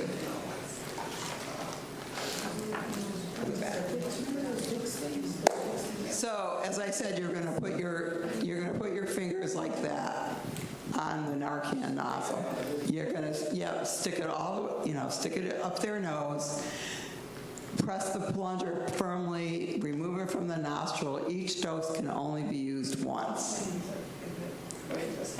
Make sure at this point you really have needed to call 911. It's important because the half-life of this drug is not that long. So if medical attention isn't given, the person could technically fall back into the overdose. But it's okay to give the Narcan as many times as what you have, as long as the person is still not breathing. So you're going to put the person in what we call the recovery position after you administer the Narcan. You're going to put them on their side, just like that. You're going to want to stand behind them, not in front of them, because the person may vomit, but also they may wake up mad, right? Because you basically put them into withdrawal. You're taking their high away.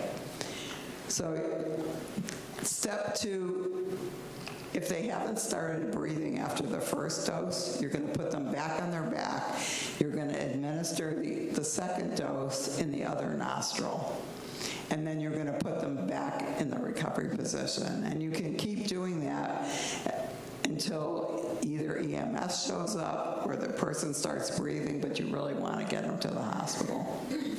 Sometimes they'll say no. So the latest thing, and Maritza asked me to cover this, is that the fact that fentanyl test strips have been made legal in the state of Florida finally.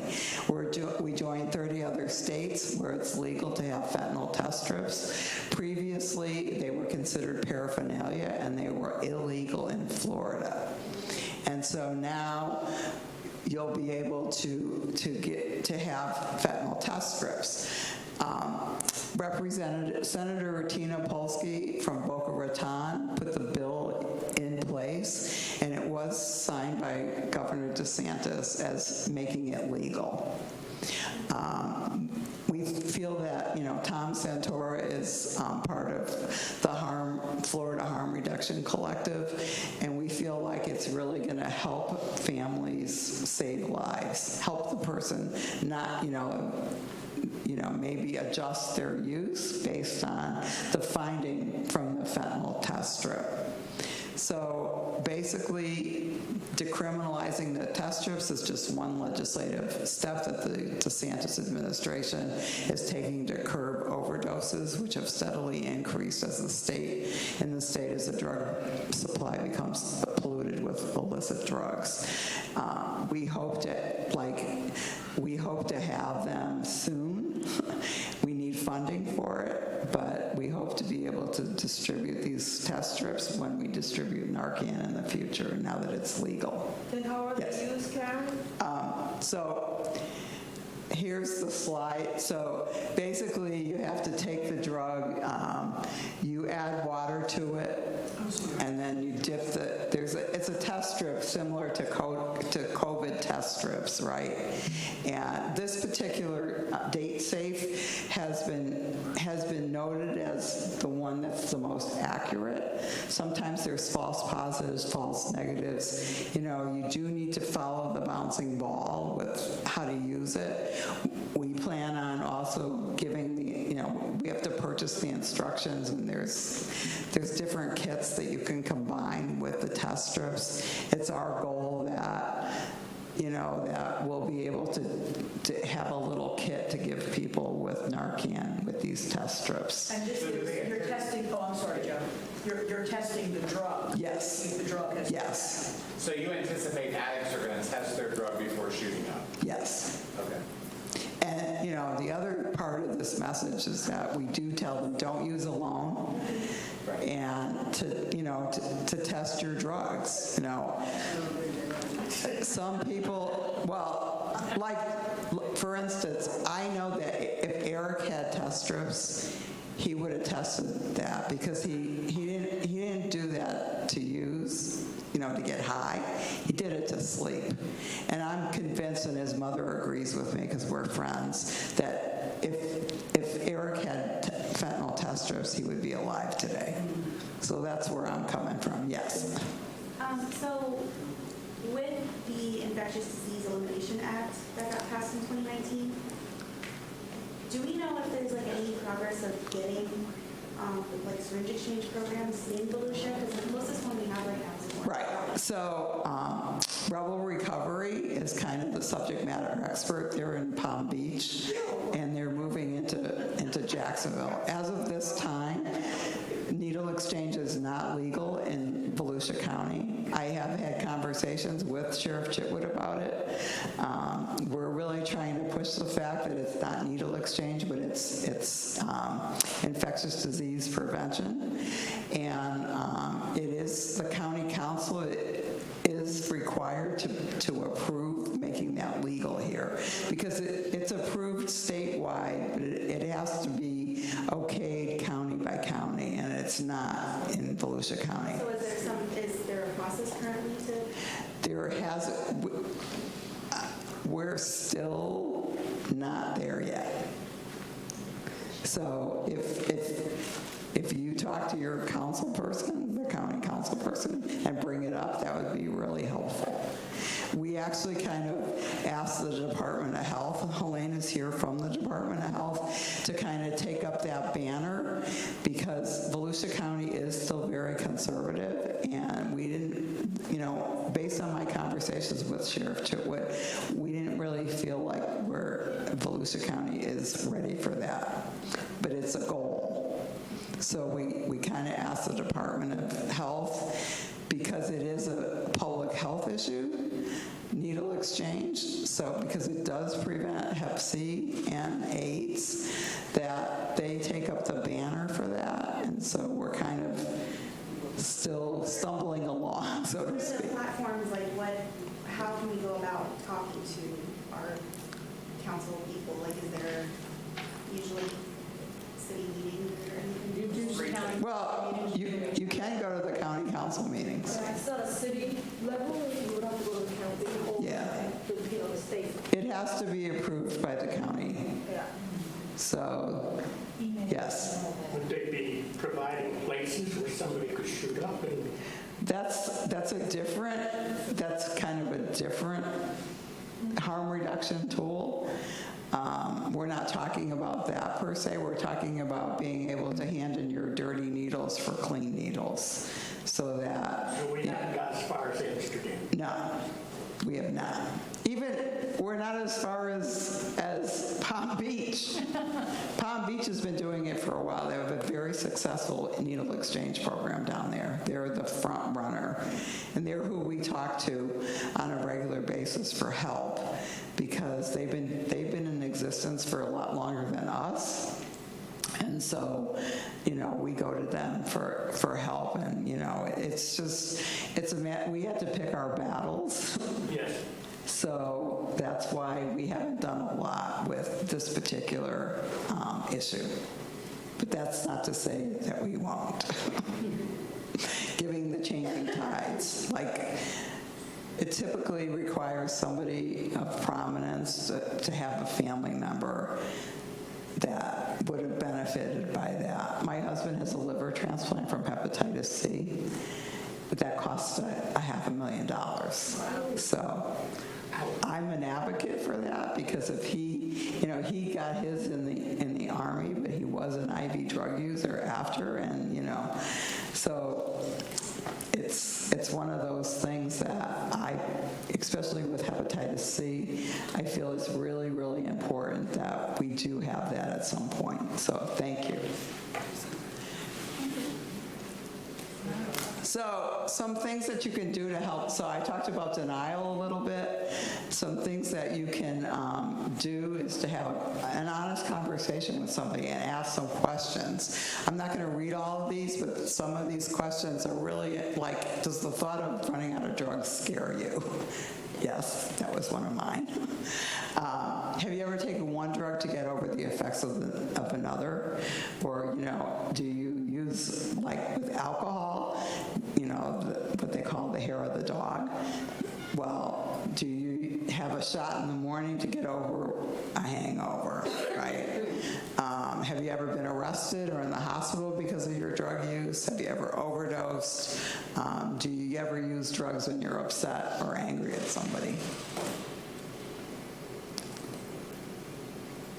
So regardless of the level of care, holistic treatment ensures all the needs contributing to a person's substance use are addressed. For example, a well-developed treatment plan addresses the person's biological, psychological, spiritual, and social needs in one comprehensive approach. Engaging in the 12-step self-help community is encouraged as well. These days, multiple pathways are more readily available, embraced, and promoted by local recovery community organizations. We have a whole section on our website, which is volusiarecovery.org, that talks about different pathways. There's many online meetings with different pathways that are found on our website. We have a whole resource section. A quote that I like: when the I is replaced with we, even illness becomes wellness. So this is me. So that was me having a liquid was after a cocaine run in the far left. That was in the middle. That the lady in the military uniform was the Deputy Surgeon General at the time during the Obama administration. I was working at the Darryl Strawberry Recovery Center, and she came to visit us, and I got to spend the day with her. She made me an honorary nurse for my work. I was very proud of that. The other is my family. My husband, Bob, is a person in long-term recovery as well, 38 years. He used heroin for over 20 years. He was the son of a police officer, and he had 21 treatment failures. And after the 21st treatment that he went to, he's been in recovery ever since, and that's now more than 38 years. I rediscovered my art. I'm an artist, and my recovery gave me that back. 2 dreams that I destroyed with my drug use was I wanted to be a doctor and I wanted to be an artist, and I'm an artist today. I'm not a doctor. So what is recovery? Recovery is a process of change in which individuals improve their health and wellness, live self-directed lives, and strive to reach their full potential. There's many pathways of recovery. It's self-directed and empowering. It involves personal recognition of the need for change and transformation. It's holistic. It has cultural dimensions. Every culture has different ideas and methods of recovery, and it needs to be specific to your culture. It exists on a continuum of improved health and wellness. It's supported by peers and allies. It emerges from hope and gratitude. It involves a process of healing and self-redefinition. It involves addressing the discrimination and transcending shame and stigma. It involves rejoining or joining and rebuilding or building a life in the community. Community is really important to people in recovery. Recovery is a reality. It can, will, and does happen. So this is just a little slide about what happened. You know, the first year is the most critical. So within that first year, you're going to see more recovering friends, less illegal activity and incarceration, less homelessness and violence, less use by others at home, work, and by social peers. From 1 to 3 years, you're going to see basically people will stop doing crime, better housing and living situations, increased employment and income. And then 4 years and beyond, you're going to see more social and spiritual support, better mental health, housing and living situations improve, dramatic rise in employment and income, and a dramatic drop in people living below the poverty line.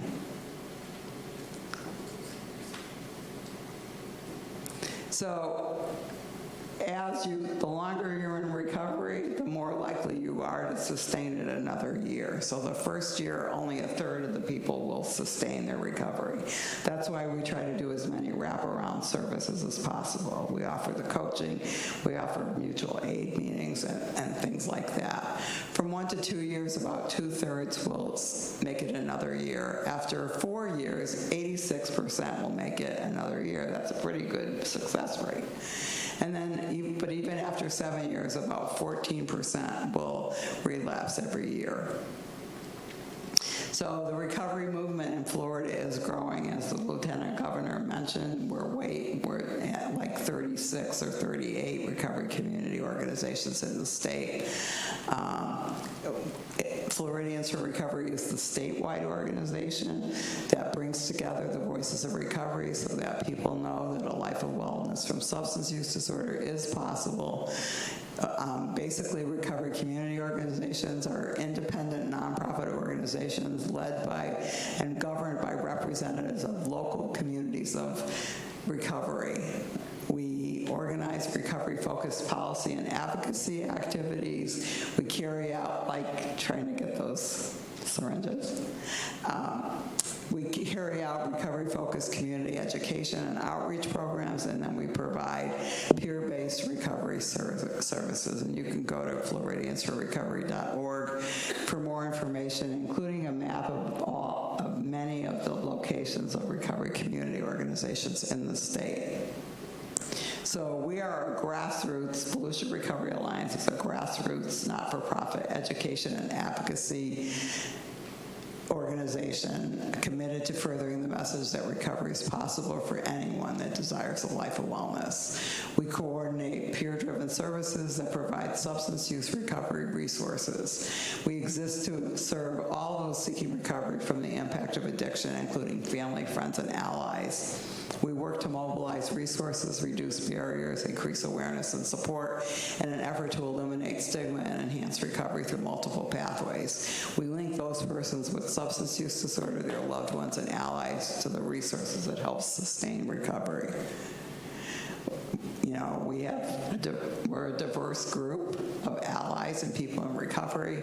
We work on eliminating stigma, trying to build a vibrant recovery-ready community. We represent the voice of recovery and those impacted by the disease. We promote harm reduction through our New Chance Narcan Outreach Committee. We serve as a local Florida Department of Children and Families approved Narcan distributor. We ask that you help us make, Volusia County a recovery-friendly place to live. To promote an understanding that substance use disorder is a chronic brain disease and to provide more recovery supports. Just like Barbara Gertman said, we need more recovery support, including housing. It's a big issue for people in recovery. So this is a list of all the services that we do. We got founded in 2019. We've accomplished all this in a short period of time. I don't know how.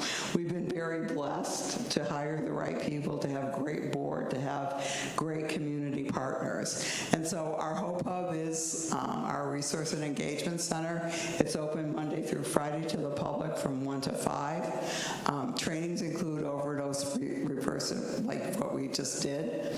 We also do training on stigma. We do I do a 3-hour training for the Sheriff's Department on Recovery 101. It's very comprehensive. We provide peer support through one-on-one coaching. We've helped 171 participants since we started doing that. We link people to the services that they need and the resources. So you can call our peer line and say, I'm looking for a recovery residence, and we can help them figure out where they need to go.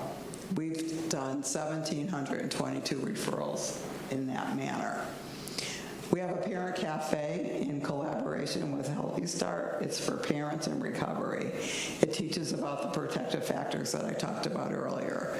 Bridge for Hope, the Recovery Connections for Dad is for dads in recovery, and it's a great group. During those 2 meetings, we do provide childcare and we feed the families. Bridge for Hope, which was happening tonight, is our overdose grief support group. It's facilitated typically with me and Halifax Hospice. It's a partnership with hospice, and we have a bereavement therapist that runs the group, Dr. Kim. Invitation to Change Family Support Group. Shalia is our lead on that. It's a new way to communicate with people struggling with substance use disorder. It's based on science and kindness. It's a wonderful group, and we're very proud to have it. It's one of our innovations, so we wanted to make sure we had something special for families, because families are often left in the dust. They're hurting as much as the person using, sometimes even more. And so we offer that as a way to help families, and it's been going on for over a year. It's really working out well. A Window Between Worlds is an alternative to art therapy, which helps to heal trauma. And Y12SR is 12-step yoga. Career Connect is our career development program that we offer to people in recovery and their families, or people that want to go into the field. It's a contract with Career Source of Flagler and Volusia, and we can help people get jobs and find out what they want to do. We also will pay for the training to become a recovery peer specialist. Freedom to Change is our jail program. We're in the Women's County Jail twice a week, teaching them wellness tools and recovery tools. And then we do advocacy, and then we've had a special transportation fund. Eric's family made us the recipient of donations when he passed away, and we used that to establish a transportation fund if somebody needed a ride to a meeting. So we do that with money that come from memorial funds. Eric started it off, and we've continued to add it to that. We also have some money that provides that from First United Methodist Church of Ormond. We've provided 148 complimentary recovery rides and 79 31-day bus passes. Part of the Freedom to Change is we have a backpack program. The women get a bus pass and a bunch of things that they get a backpack to keep their stuff in, because a lot of times they get out of jail with their stuff in a paper bag. It made me furious. So I said, we're going to do backpacks. And so they get a voucher for clothes. We have a clothes closet at the Hope Hub, but they get a manicure set typically. They get a card from Subway. They get the bus pass. They get a whole bunch of stuff so they can ease back into society, and we're really proud of that program. We've also expanded it to WARM, with the women that come out of the facility up in Bunnell. And then we are an affiliate of Project Rebirth. Project Rebirth is a warm handoff for veterans and first responders. And so we're plugged into that as well. So here's, BRA. Madi was one of the E-Latina Award winners for making a difference, and we're very proud of that. So that's her award she's holding. Jordan's our peer supervisor. Kathy was one of our family peers, and that shot down there was when we were up at the Capitol advocating for change. So that's kind of who VRA is. So recovery support, which is what these ladies do, and I'm a certified recovery peer specialist as well. But peer specialists have walked the path of recovery themselves. We talk about lived experience. They use that and skills that they've learned in training to help people. They mentor, they advocate, they help and empathize with others. The role of a recovery peer specialist complements but does not duplicate or replace the roles of therapists, case managers, and other members of the treatment team. So they bring their own knowledge to the person. We've been there, done that. That's why it's easier to relate to us sometimes, and give the person hope, because hope is the catalyst of recovery. Why do we need them? Well, because of the huge amount of increase in opioid use. It provides effective support services because they share the common life experiences with the people that they help, to promote a sense of community. Research has shown that peer support facilitates recovery and reduces healthcare costs by avoiding hospitalization and acute care crises. And then sometimes only another person in recovery can be effective. It is kind of what it is. Not always. Therapists are important, and other modalities are really important, but sometimes it's the peer that really helps. So again, the person self-identifies, they have a desire to use their experience, they're willing to publicly identify that they're a person in recovery. It helps to break the stigma. I take as many pictures with the sheriff's department as I can, because I feel like it helps to break the stigma, because we have a relationship with them.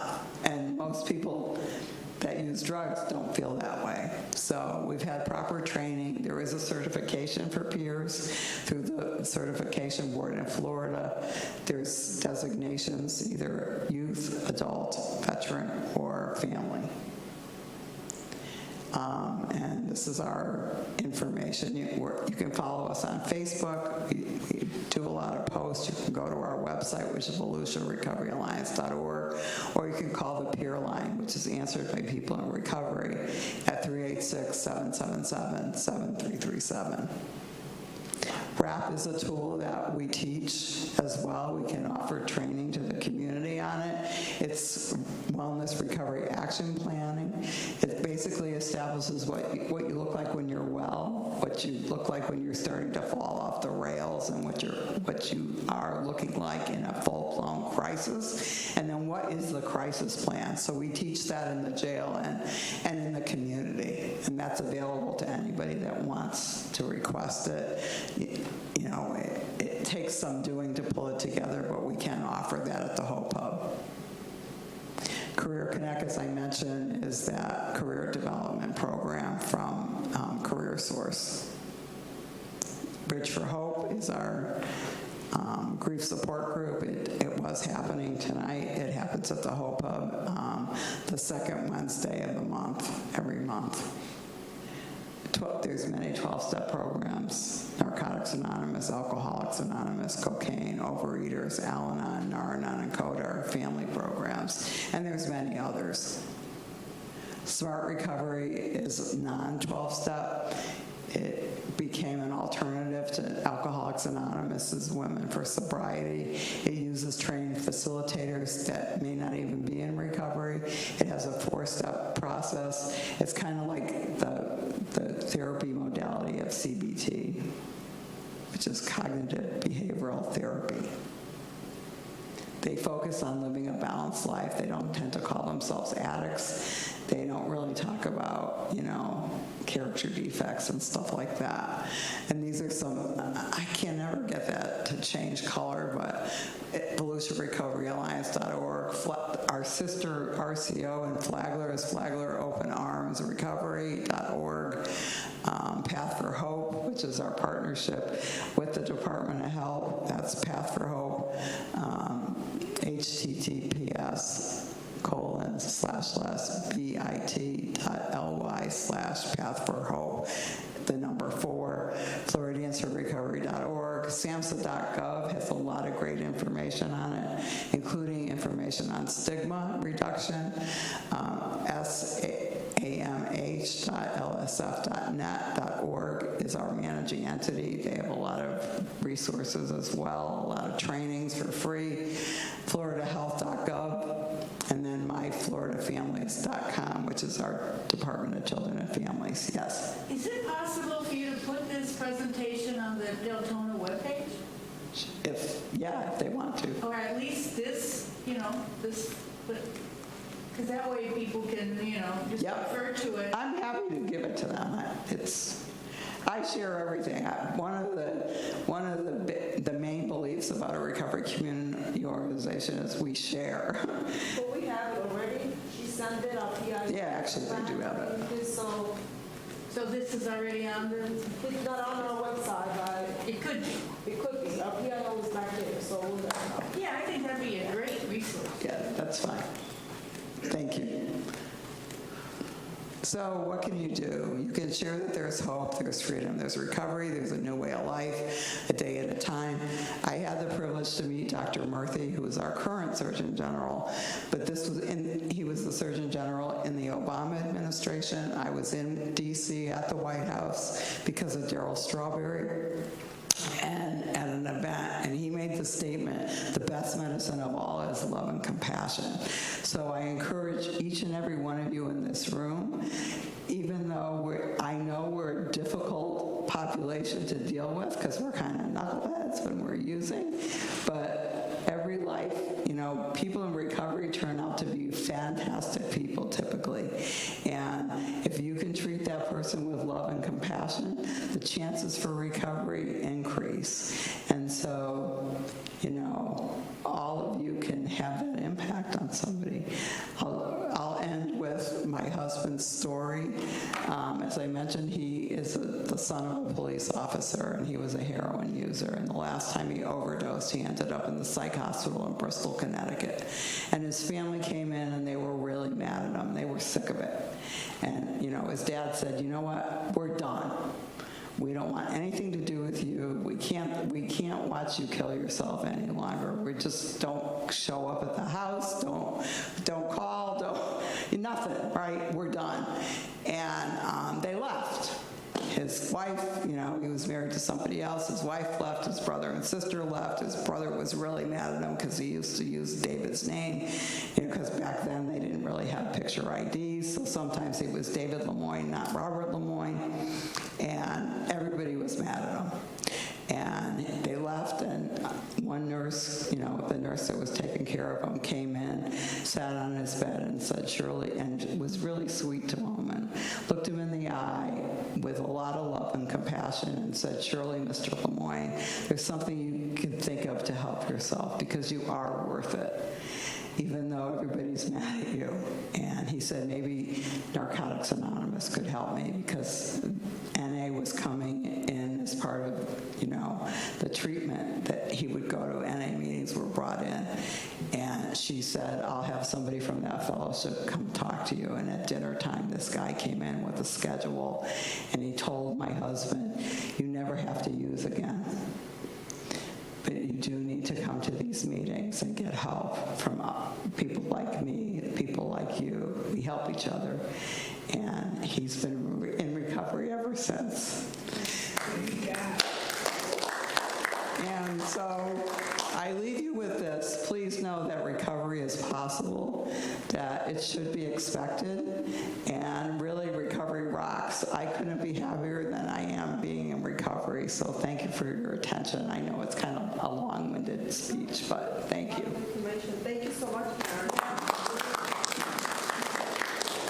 So if you want Narcan, you just need to see Shalia so you can sign in. You can take as many back. Each bag has 2 kits in it with information, and also on the directions are in the inside flap of the box. So if you forget everything I said, you can follow the bouncing ball written on the box. Thank you. Thank you, Karen, for all that useful information. I'm sure everyone here has somebody in their mind, a family member, a friend, or whatever that has gone through that. I know I do. And I want to thank everyone here who came out and stood with us this long to listen to our guests. Thank you so much. Safe trip home. And I also want to thank our staff, especially our PIO, Catherine. She helped me put all this together, but most of the work was done by her. They're in the back room. I'm pretty sure freezing because it's cold back there. Great group, great staff, and they're the ones that stay and put all this stuff together for us. So thank you to the PIO staff. I have